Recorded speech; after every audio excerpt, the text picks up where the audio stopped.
आप सभी पत्रकार साथियों को मेरा नमस्कार। भारतीय राष्ट्रीय कांग्रेस आज ये महसूस कर रही है कि पूरे देश के अंदर एक डर कहूं, भय कहूं, असुरक्षा कहूं, इसका माहौल पैदा हुआ है। भारतीय राष्ट्रीय कांग्रेस इसे लेकर लगातार चिंतित है। हाल ही में आपने देखा राजस्थान में हत्या नहीं, कोई छोटी मोटी घटना नहीं, देश में फैल रहे धार्मिक उन्माद कहूं, सांप्रदायिकता के तहत कहूं, ये नफरत और जहर से लोग भरे हुए हैं कि एक आतंकी घटना कहूंगी, वो करने से पहले भी वो एक बार सोच भी नहीं रहे कि वो क्या कदम उठाने जा रहे हैं, क्योंकि उनके भीतर नफरत को कूट कूट के भर दिया गया है। और ये सब काम हम लगातार देखते आ रहे हैं। भाजपा और संघ की सोच, विचार और राजनीति के तहत हुआ है। इसकी नींव जो देश में मैं कहूं धार्मिक उन्माद, सांप्रदायिकता का माहौल, इसकी नींव 2014 में रख दी गई थी।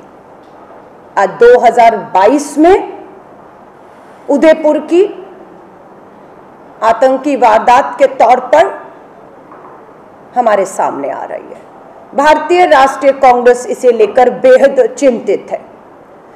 कोई भी देश, हम मानते हैं, तरक्की, उन्नति, प्रगति अपने लोगों को साथ लेकर तब तक नहीं कर सकता है जब तक उस देश में शांति का माहौल ना हो, भाईचारे और प्यार का माहौल ना हो।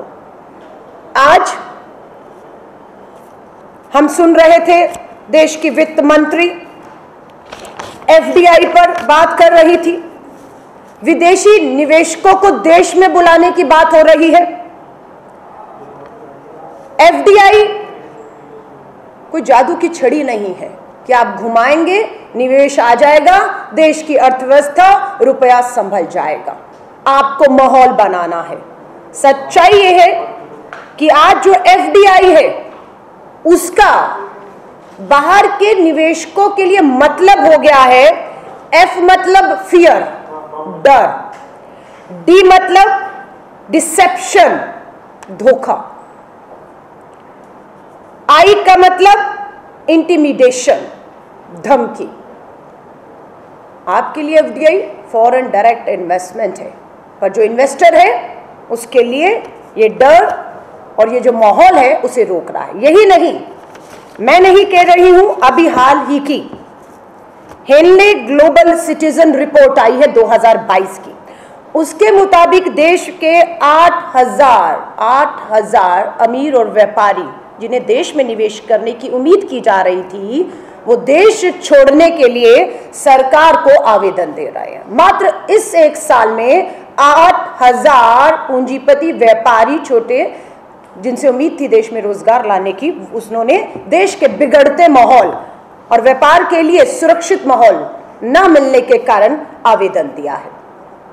देश के मुद्दों पर सरकार को बात करनी है, लेकिन सरकार को, या देश के प्रधानमंत्री जी से खास से कहूंगी, देश के गृह मंत्री जी से